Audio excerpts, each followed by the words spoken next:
엄지공주. 안데르센 지음, 토마세리 그림. 대연 출판. 옛날에 마음씨 고운 할머니가 살고 있었어요. 할머니는 예쁜 아이를 하나 갖고 싶어 했죠. 어느 날 할머니는 요정을 찾아가 소원을 말했어요.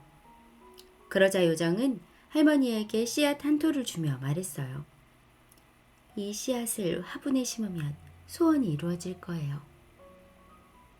할머니는 집에 돌아와 씨앗을 정성껏 화분에 심었어요. 며칠 뒤 싹이 나더니 빨간 꽃봉오리가 올라왔지 뭐예요. 할머니는 꽃봉오리에 살짝 입을 맞추었어요.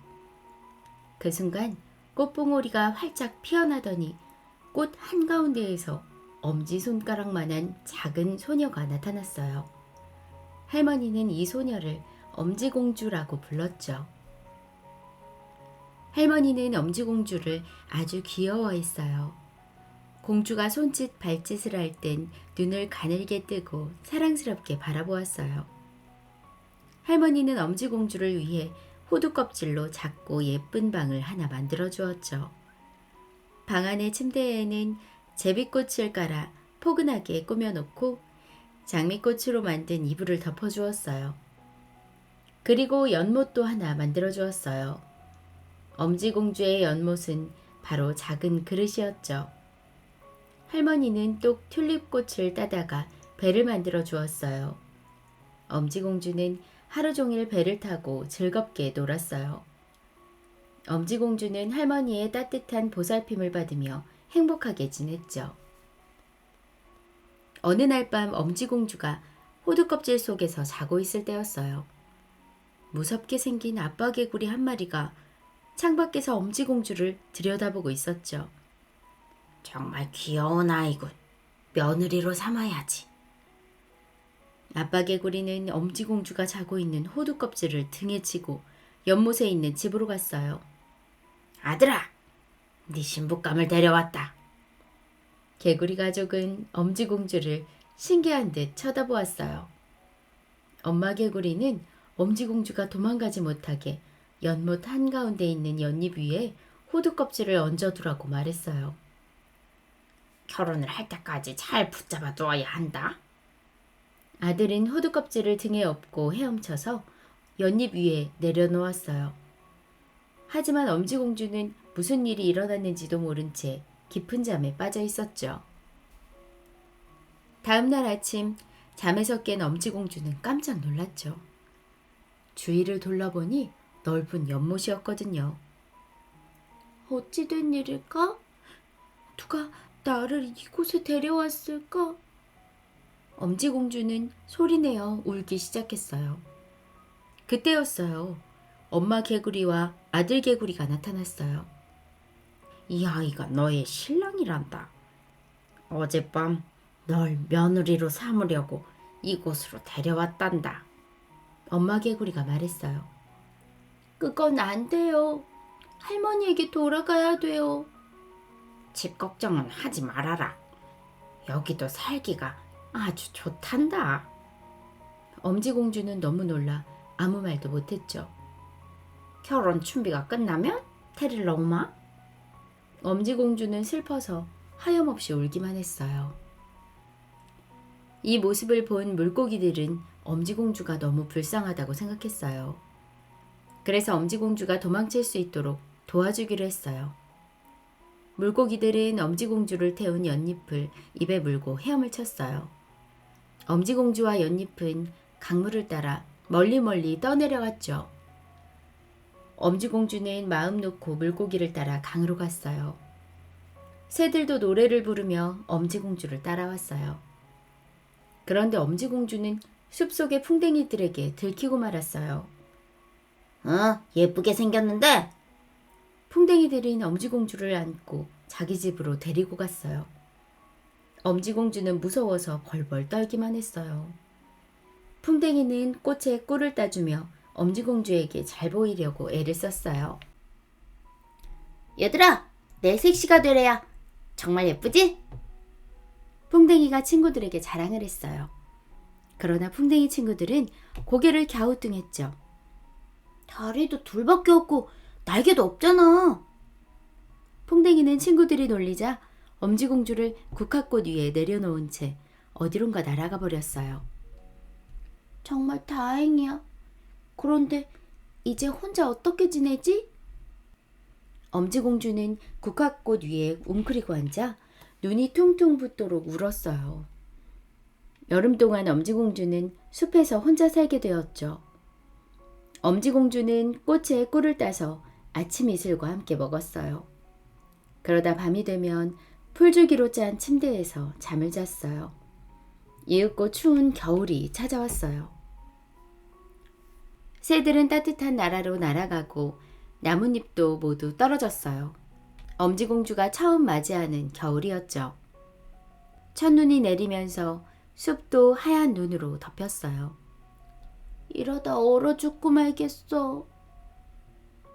엄지공주는 숲을 나와 머물 만한 곳을 찾아보았어요. 엄지공주의 눈에 조그만 동굴이 보였어요. 동굴 안에 있으면 추위를 피할 수 있을지도 몰라. 엄지공주는 동굴 안으로 들어갔어요. 그 동굴은 들쥐의 집이었어요. 엄지공주는 꽁꽁 언 손으로 들쥐네 집의 문을 두드렸어요. 추우니까 빨리 들어오렴. 마음씨 좋은 들쥐 할머니가 엄지공주를 반갑게 맞아주었죠. 할머니, 여기서 살게 해주세요. 그래, 추운 겨울 동안 함께 살자. 엄지공주는 들쥐 할머니와 같이 지내게 되었어요. 어느 날 들쥐 할머니네 옆집에 살고 있는 두더지가 찾아왔어요. 두더지는 엄지공주를 보더니 할머니에게 뭔가 얘기를 했어요. 두더지가 돌아가자 들쥐 할머니는 엄지공주에게 말했어요. 두더지는 네가 마음에 든다는구나. 혹시 시집 가고 싶지 않니? 그럼 굴 속에서만 살아야 하잖아요. 두더지 씨는 돈이 아주 많단다. 눈이 어두운 게 좀 흠이지만. 다음 날 들쥐 할머니는 엄지공주를 데리고 두더지네로 갔어요. 할머니네와 두더지네 사이에는 동굴이 뚫려 있었죠. 엄지공주는 할머니와 두더지를 따라 동굴을 걸어갔어요. 그런데 제비 한 마리가 동굴 속에 떨어져 죽어가고 있었죠. 저런 새들은 지적일 줄만 알지 아무 쓸모가 없어. 두더지가 제비를 보고 한마디 하자 들쥐 할머니도 거들었어요. 똑똑한 두더지 씨의 말이니 잘 들어두어라. 그러나 엄지공주는 제비가 너무나 불쌍했어요. 밤이 되자 엄지공주는 불쌍한 제비에게 달려갔어요. 제비는 숨을 쉬고 있었죠. 엄지공주는 마른 풀을 제비 머리 밑에 깔고 따뜻하게 덮어주었어요. 금방 나아야 할 텐데. 다음 날 아침 엄지공주는 다시 제비를 찾았어요. 그리고 옥수수 알을 먹이고 정성껏 보살펴 주었죠. 제비는 친구들과 남쪽 나라로 날아가다 다쳐서 홀로 남게 되었던 거예요. 엄지공주는 겨우내 제비를 돌봐주었어요. 그러나 들쥐 할머니와 두더지는 그 일을 알지 못했어요. 고마워요, 엄지공주님. 제비는 엄지공주가 너무너무 고마웠어요. 마침내 기운을 차린 제비가 남쪽으로 날아갈 때가 되었어요. 엄지공주는 왠지 슬픈 생각이 들었어요. 엄지공주님, 저와 함께 남쪽 나라로 가지 않을래요? 그러나 엄지공주는 눈물을 글썽이며 말했어요. 가고 싶어요. 하지만 들쥐 할머니를 혼자 두고 떠날 수는 없어요. 제비는 할 수 없이 혼자서 남쪽 나라로 떠났죠. 시간이 흘러 어느덧 여름이 되었어요. 들쥐 할머니는 엄지공주의 결혼식 준비로 바빴어요. 결혼식은 옥수수가 익는 계절에 하기로 정했어요. 모든 준비는 내가 할 테니 너는 결혼식에 입을 옷만 만들도록 하여라.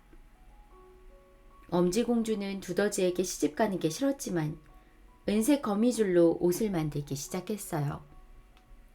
두더지 씨와 결혼하면 햇님을 다시는 볼 수 없겠지?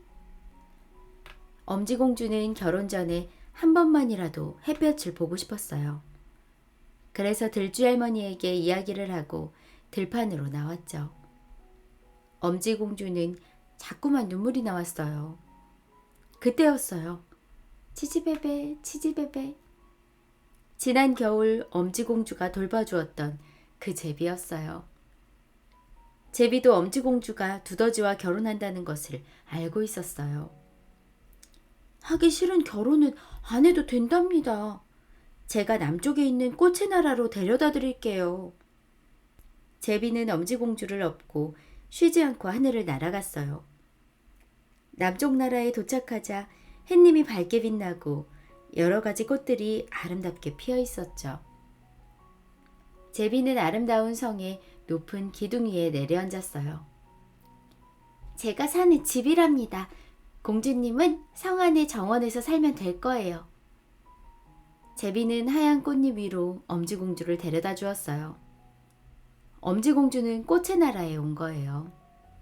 씩씩한 젊은이가 서 있었어요. 등에는 멋진 날개를 달았는데 반짝반짝 빛이 났죠.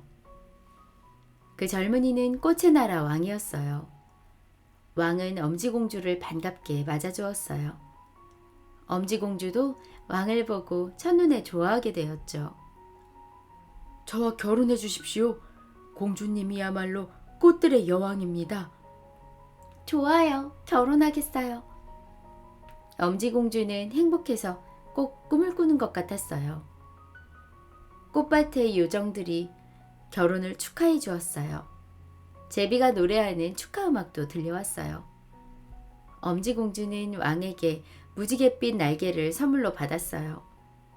꽃의 나라 왕비가 된 엄지공주는 왕과 함께 오래오래 행복하게 살았답니다.